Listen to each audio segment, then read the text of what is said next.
किशन सोनपुर गांव में एक छोटा सा ढाबा चलाता था। इस काम में उसकी पत्नी कमला भी पूरा साथ देती थी। कमला और किशन दोनों मिलकर सुबह से शाम तक अपने ढाबे पर काम करते और जो पैसे बचते उनसे अगले दिन का सामान खरीदते और बाकी से घर का गुजारा करते। ऐसे ही दिन बीत रहे थे। गर्मियां आने वाली थी। गांव के पास जो और दूसरे बड़े ढाबे और होटल थे, उन सब ने अपने ढाबे और होटल में बढ़िया एयर कंडीशनर लगवा दिए थे ताकि गर्मियों में भी ग्राहकों की भीड़ लगी रहे। इस कारण अब किशन के ढाबे पर ग्राहकों ने आना बंद कर दिया। अब ज्यादातर ग्राहक दूसरे ढाबों में ही जाकर खाना खाने लगे। इस कारण किशन की आमदनी बिल्कुल ना के बराबर हो गई। कमला, अब तो ढाबे पर ग्राहकों की भीड़ लगनी बंद हो गई है। एक भी ग्राहक रोटी खाने के लिए नहीं आता। सबको इसी ढाबों में खाने की आदत हो गई है। और वैसे भी गर्मी के मौसम में कौन भला हमारे इस छोटे से पुराने ढाबे पर खाना खाएगा। सबको एसी की ठंडी हवा में खाना खाना अच्छा लगता है, पर हमारे पास तो इतने पैसे भी नहीं है कि हम बड़ा और महंगा एसी लगवा सकें। कैसे गुजारा चलेगा कमला, कुछ समझ नहीं आ रहा है। इसी बात को लेकर तो मुझे भी चिंता हो रही है। ग्राहक नहीं आते तो खाना भी रोजाना का खराब हो रहा है। हमारा तो बहुत नुकसान हो जाएगा। अब तो थोड़े से ही पैसे बचे हैं जिनसे सिर्फ एक दाल और रोटी बना सकते हैं। उसके अलावा हम कुछ नहीं बना सकते। किशन भाई, गर्मी में यहाँ बैठकर खाना बहुत मुश्किल है। आज तो मैं गलती से बैठ गया, नहीं तो अब तो मैं एसी वाले ठंडे ढाबे में ही खाना खाऊंगा। वहाँ थोड़े पैसे ज्यादा होते हैं पर आराम से खाना तो खा लेते हैं। लाओ, कितने पैसे हो गए? 50 रुपए। ये लो, और इस ढाबे का कुछ करो और साथ में एसी ढाबा करो इसे, नहीं तो कोई खाना खाने नहीं आएगा।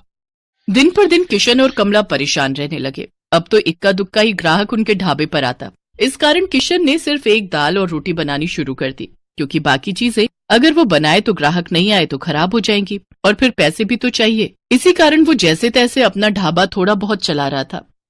कमला, आज बस 250 रुपए की कमाई हुई है। अब तो कोई रास्ता ही नजर नहीं आ रहा है। मुझे लगता है हमें अपना ढाबा बंद करना होगा। किशन के ढाबे के सामने एक बहुत बड़ा ढाबा था। वहाँ ग्राहकों की भीड़ लगी रहती थी, क्योंकि इस साल ही वहाँ के मालिक रघु ने बहुत ही बढ़िया मरम्मत करवाकर ढाबे में एसी लगवा दिया था। क्या बात है किशन, आज भी तेरे ढाबे पर कोई नहीं आया? एक काम कर, ढाबे पर ताला लगा दे। अब तेरा ढाबा नहीं चलने वाला। इतनी भारी गर्मी में एसी के बिना कोई खाना खाने नहीं आएगा, और तेरे पास इतने पैसे नहीं है कि तू मेरी तरह इतना महंगा एसी लगवा सके। और मैंने एक नहीं दो एसी लगवाए हैं, तब जाकर अच्छी कमाई हुई है।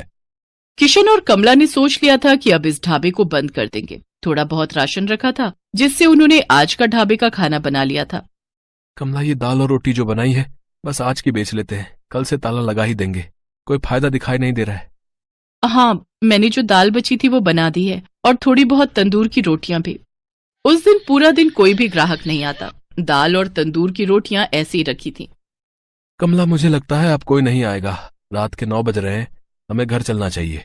सामने रघु के ढाबे पर भीड़ लगी हुई है, तो भला यहाँ कौन आएगा? तभी किशन देखता है सामने रघु के ढाबे पर एक बहुत ही जरूरतमंद आदमी अपनी गर्भवती पत्नी के साथ कुछ मदद मांग रहा है। भैया, मेरी मदद करो। मेरी पत्नी की तबीयत बहुत खराब है। हम पर कुछ गुंडों ने हमला कर दिया। हमारी गाड़ी, मोबाइल, पर्स, कैश, जेवर सब लूट कर ले गए। हम शहर जा रहे थे, हमें नहीं पता कि इस रास्ते पर बदमाश हमें लूट लेंगे। ओ भाई, ये कोई खैराती धर्मशाला नहीं है जो तुम्हें मुफ्त में यहाँ रोक लूं। चलो जाओ यहाँ से। पता नहीं कहाँ कहाँ से आ जाते हैं। मुझे क्या पता, कोई चोर उचक्के लुटेरे हो तुम। आजकल किसी का कोई भरोसा नहीं है। ओ छोटू, इन्हें बाहर भेज और ढाबे का शटर गिरा दे। मैं घर जा रहा हूँ। ऐसा ना कहो, मेरी पत्नी की तबीयत सचमुच बहुत खराब है। बस कुछ देर आराम करके हम चले जाएंगे। अरे अरे, सुनो तो भैया, भैया सुनो तो। सुनो जी, अब खड़ा नहीं हुआ जा रहा। मुझे बहुत प्यास लगी है, थोड़ा सा कहीं से पानी ले लो।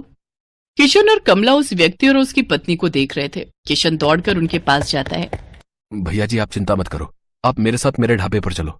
आइए बहन जी, आप मेरे साथ आइए। किशन और कमला उस व्यक्ति को और उसकी पत्नी को अपने ढाबे पर ले जाते हैं। साहब, ये दाल और रोटी आप खा लो, यहाँ कोई चिंता वाली बात नहीं है। पता नहीं, हम तो पहली बार इस रास्ते से गुजर रहे थे। जंगल का रास्ता था और पता ही नहीं चला कि कब इन बदमाशों ने हमारी गाड़ी को रोक लिया। किसी तरह से उनसे रहम की भीख मांगकर मैं अपनी पत्नी को सुरक्षित बचा कर लाया। मुझे धन दौलत की कोई कमी नहीं है। बस मैं तो कुछ देर आराम करने के लिए वहां सामने के ढाबे से मदद मांग रहा था, पर उन्होंने तो मेरी बात पूरी सुने बिना ही मुझे मना कर दिया। मैं अगर आज कुछ देर वहां रुकता तो अगले दिन अपने नौकर के हाथ पैसे भिजवा देता। तुम बहुत भले हो, तुमने भी तो बिना जाने पहचाने आज हमारी मदद कर दी। अच्छा, तो तुम ये ढाबा चलाते हो? साहब, चलाता तो हूँ, पर आज मेरा इस ढाबे पर आखिरी दिन था। मैं इस ढाबे को बंद कर रहा था। शायद आपकी किस्मत में आज मेरे ढाबे की रोटी खाना लिखा था। किशन अपना सारा दुख उस व्यक्ति को बताता है। चिंता मत करो भाई, अब तुम्हें इस ढाबे को बंद नहीं करना पड़ेगा।